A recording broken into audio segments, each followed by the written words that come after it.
Welcome back to The Explainer. So today we are diving headfirst into what is, without a doubt, the single most shocking movie trailer drop of the entire year. We're talking about a total, radical transformation, a massive career pivot, and a film that literally has all of Hollywood buzzing right now. You know, reinventing yourself after decades at the top of the A-list, it's nearly impossible. But we are looking at an absolute masterclass in exactly that. Seriously, I want you to ask yourself, who on earth is this aging, gray-haired, overweight billionaire staring back at us in Alejandro G. Iñárritu's new trailer? When this footage first hit the internet, people were completely flabbergasted. I mean, with that fake potbelly, the thinning hair combed way over to the side, and just layers upon layers of heavy prosthetics, viewers were frantically scouring the footage, trying to figure out exactly which veteran character actor they were even looking at. Well, believe it or not, it is Tom Cruise. Yes, the Top Gun legend himself. At 64 years old, he has completely shed those trademark leading man looks for a super dark satirical comedy. And listen, this isn't just some simple makeup job. It is a total ground-up erasure of the star persona that we've known for over 4 decades. And that idea, that theme of radical reinvention, well, that's going to be the absolute core of our explainer today. Let's kick things off with Section 1. An unrecognizable action star.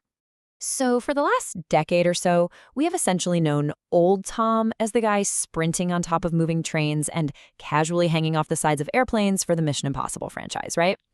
Well, meet new Tom. In this film, his main physical challenge isn't defying gravity, it's just trying to act while breathing through 3 pounds of facial prosthetics and lugging around a massive fake potbelly. It is just such a stunning, almost unbelievable visual contrast. There is this one fan reacting to the trailer who just perfectly captured the whole cultural moment. They wrote, "Finally, a movie where Tom Cruise's most dangerous stunt is raw, unfiltered acting." Honestly, that hits the nail right on the head. Fans are praising him for having absolutely nothing left to prove, yet still being hungry enough to completely reinvent his mannerisms, his voice, his entire presence on screen. The Oscar buzz for this? Oh, it was practically instantaneous. Moving right along to Section 2, the billionaire's environmental disaster. Okay, so the premise of this movie is where things get truly chaotic.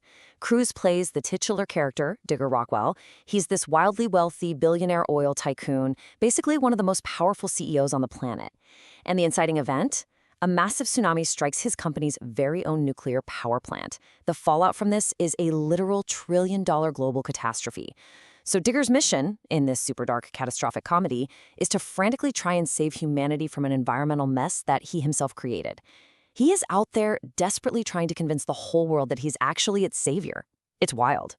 And backing him up in this frantic, on-screen mission is an absolute powerhouse ensemble cast. We are talking about massive, massive talents here. People like Jesse Plemons, Oscar winner Riz Ahmed, Anatomy of a Fall, Sandra Hüller, House of the Dragon's Emma Darcy, right alongside Robert John Burke and Kenton Craig. It's exactly the kind of top-tier, high-caliber prestige cast you'd expect from an Iñárritu film, and it perfectly frames Cruise's chaotic central billionaire character.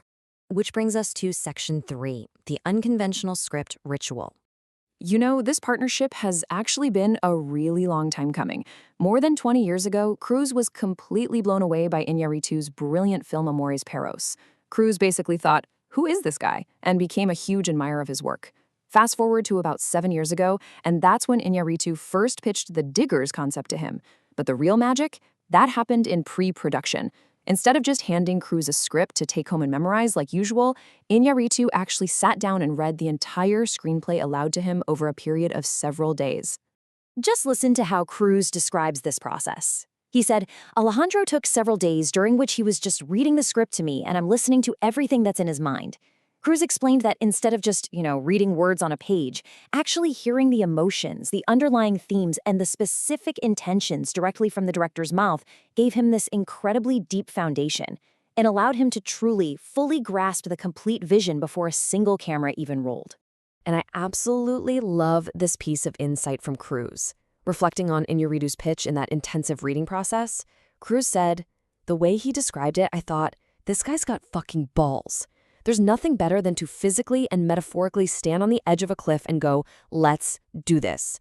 I mean, wow. It just shows the immense, deep respect Cruise has for a director who's willing to take such a massive creative leap, knowing full well it's going to be a fiercely original and challenging experience for the both of them. All right, let's jump right into section 4, the casting carousel.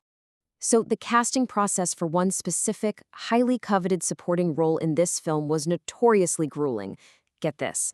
Acclaimed Malayalam actor Fahad Fasil auditioned, but after Iñárritu wasn't totally convinced by his accent and asked Fasil to stay in the US for up to 4 months for unpaid training, he actually opted out. Fasil noted he just didn't have the fire to do it for free. Then, comedian and actor Verdas went out for the part, auditioning twice. He later admitted he was left severely crestfallen when he didn't get it, though he did praise the script as insanity in a good way. Ultimately, as we touched on earlier, it was the brilliant Riz Ahmed who navigated this demanding process and won the role. Which leads us to our final part, Section 5, a pivot to Oscar gold. There is just immense emotional weight behind this project. According to Iñárritu himself, Cruise told him on set, "Alejandro, it took me 40 years to become this character." Think about that for a second.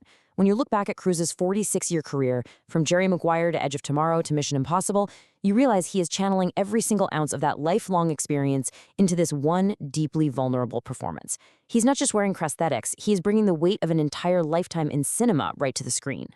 So, here is your crucial takeaway for today. Definitely mark your calendars for October 2nd. That is when Digger will finally be unleashed in theaters and IMAX, and you can actually go witness this extraordinary transformation for yourself. And that leaves us with one final, pretty provocative question to chew on. Will Digger finally win Tom Cruise his very first Academy Award? I mean, sure, he's been nominated before, but this feels entirely different. You've got a legendary actor, an Oscar-winning visionary director, a wild, satirical script, and a completely unrecognizable, vulnerable performance. So what do you think? Keep that in mind as we head into award season. Thank you so much for joining me for this explainer. Keep learning, and I will see you next time.